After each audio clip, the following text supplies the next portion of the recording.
अस्सलाम वालेकुम dear friends, उम्मीद है आप सब खैरियत से होंगे। आज का हमारा जो ये लेक्चर है ये यंग लॉयर्स के लिए बहुत ही इंपॉर्टेंट है।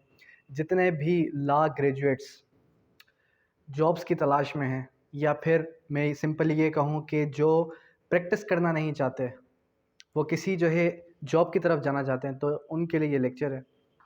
आज के इस लेक्चर के अंदर हम डिस्कस करेंगे कि एलएलबी के बाद कौन कौन सी अपॉर्चुनिटीज़ हैं एक जो है यंग लॉयर के लिए, और उससे हट के वो कौन कौन सी फील्ड में जा सकता है। सबसे पहले तो जैसे कि आप सबको पता है कि इसका स्कोप जाहिर सी बात है, ये ग्रेजुएशन है, तो फिर आप जो है एलएलबी के बाद सीएसएस की तरफ जा सकते हैं, सीएसएस की तैयारी कर सकते हैं। ठीक है। और सीएसएस पास करने के बाद जाहिर सी बात है आप जो है किसी भी रैंक पे लग सकते हैं, एसपी की पोस्ट पे भी लग सकते हैं, और जो है फर्दर जितने भी हमारे पास असिस्टेंट कमिश्नर वगैरह हैं इनकी रैंक्स पर भी जा सकते हैं। इससे हट के मोर पावरफुल, जो मैं कहता हूँ कि सिंपली मैं इतना कहूँगा कि सीएसएस से भी ज़्यादा पावरफुल जो है वो क्या है, वो है सिविल जज कम मैजिस्ट्रेट। ठीक है। तो एलएलबी के बाद जैसे ही आपके पास लाइसेंस आएगा, सिंध के अंदर ये है कि लाइसेंस आने के बाद डिफरेंट टाइम पे डिफरेंट पॉलिसीज़ होती हैं हाई कोर्ट की। तो जाहिर सी बात है लाइसेंस के बेसिस पर या फिर जो है डिग्री के बेसिस पर भी आप जो है सिविल जज के लिए अप्लाई कर सकते हैं सिंध के अंदर। इससे हट के जो केपी के है और या फिर जो पंजाब है, पंजाब के अंदर 2 इयर्स प्रैक्टिस रिक्वायर्ड है, और प्रैक्टिस करें ना करें यहाँ पे डिपेंड है, लेकिन 2 इयर्स का टाइम पीरियड पूरा होना चाहिए। इससे अलावा पब्लिक प्रोसिक्यूटर,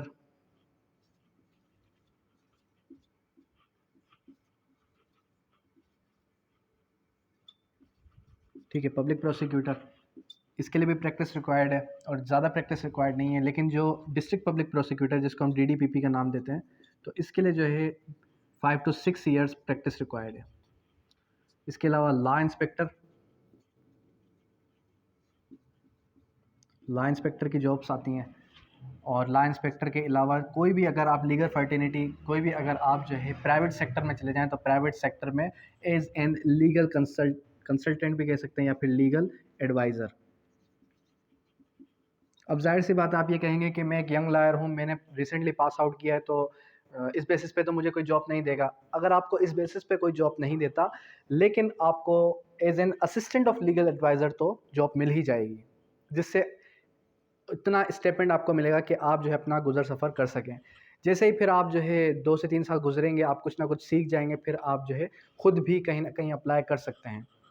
तो सबसे जो मोस्ट पावरफुल मेरी नज़र में जो जॉब है वो सिविल जज कम मजिस्ट्रेट की है। इसके लिए मिनिमम जो टाइम पीरियड है जो हम सेशन करवाते हैं, 6 मंथ्स का ड्यूरेशन है इस सेशन का, जिसके अंदर आपको A to Z complete guideline मिलेगी किस तरीके से क्या रोड मैप है सिविल जज की प्रिपरेशन का। ठीक है। इसके अलावा जो पब्लिक प्रोसिक्यूटर है इसकी भी हम प्रिपरेशन करवाते हैं, और इसका भी जो टाइम पीरियड है वो भी 6 मंथ है। और जो डीडीपीपी है इसका जो टाइम पीरियड है वो थोड़ा लेंदी है। वो जो है आप जाहिर सी बात है, क्योंकि 6 इयर्स के प्रैक्टिस है, तो प्रैक्टिस जैसे ही आप प्रैक्टिस में होते हैं, तो प्रैक्टिस में आने के बाद आप जो है स्टडी को छोड़ देते हैं। इसीलिए इसका जो सेशन का टाइम पीरियड है वो 8 मंथ्स का है मिनिमम। 8 मंथ्स में अगर आपको ऐसा लगता है कि आपकी ग्रिप अच्छी नहीं हुई, फिर उसको आप कन्वर्ट कर सकते हैं 1 ईयर के अंदर भी। लॉ इंस्पेक्टर है, इसका जो सेशन है वो हमारा 6 मंथ्स का है। और इसका लीगल एडवाइज़र जो है उसके लिए तो जाहिर सी बात है कोई भी सेशन लेने की आपको ज़रूरत नहीं, ये आप जो है इंटरव्यू बेसिस पर भी अप्लाई कर सकते हैं। तो मोस्ट पावरफुल जॉब है वो आपके सामने है। इससे हट के भी अगर आप कहना चाहें कि नहीं इससे हट के भी बताएं, तो इससे हट के मैं सिंपल इतना ही कहूँगा कि कोई भी, जितनी भी हमारे पास जॉब्स वगैरह आती हैं न्यूज़ के अंदर, तो उसके अंदर बहुत सी जगहें ऐसी हैं, जैसे कि आप जेलर को देख लें। ठीक है। तो जो जेल होती है, डिस्ट्रिक्ट जेल होती है, उसके अंदर भी एक जो जेलर होता है, तो उसकी भी जो जॉब होती है वो भी एलएलबी बेसिस पे आप जो है उसके लिए अप्लाई कर सकते हैं। इससे हट के अगर मैं कहूँ कि और कोई पावरफुल जो जॉब है, वो आप एफ पी एफपीएससी की जब वेबसाइट पे जाएंगे, तो वहाँ पर जब भी जॉब्स आती हैं तो उसके लिए स्पेसिफिकली लिखा होता है कि आपने क्या करना है। आप लॉ ग्रेजुएट होंगे तभी आप इस जॉब के लिए एलिजिबल हैं। और FIA federal investigation agency, FIA के अंदर भी जॉब्स आती हैं as an legal adviser. Legal adviser के अलावा कोई और जो है लॉ इंस्पेक्टर की जॉब भी आ रही होती है।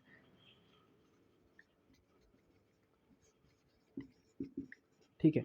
और इसके अलावा और भी कई ज़्यादा जॉब्स हैं, लेकिन जो बेस्ट जॉब्स हैं आपके लिए, जिसके अंदर मोस्ट मैं कहूँ कि पावर भी ज़्यादा है, और अर्निंग का तो खैर कुछ नहीं कहा जा सकता, लेकिन ये है कि पावर ज़्यादा है, तो फिर वो सिविल जज कम मजिस्ट्रेट की जॉब है। इसके अलावा पब्लिक प्रोसिक्यूटर की भी जॉब जो है मोस्ट पावरफुल है। अब यहाँ तक किसी भी किस्म की कोई भी क्वेरी है, कोई भी क्वेश्चन है तो आप कर सकते हैं। Thank you, that's all.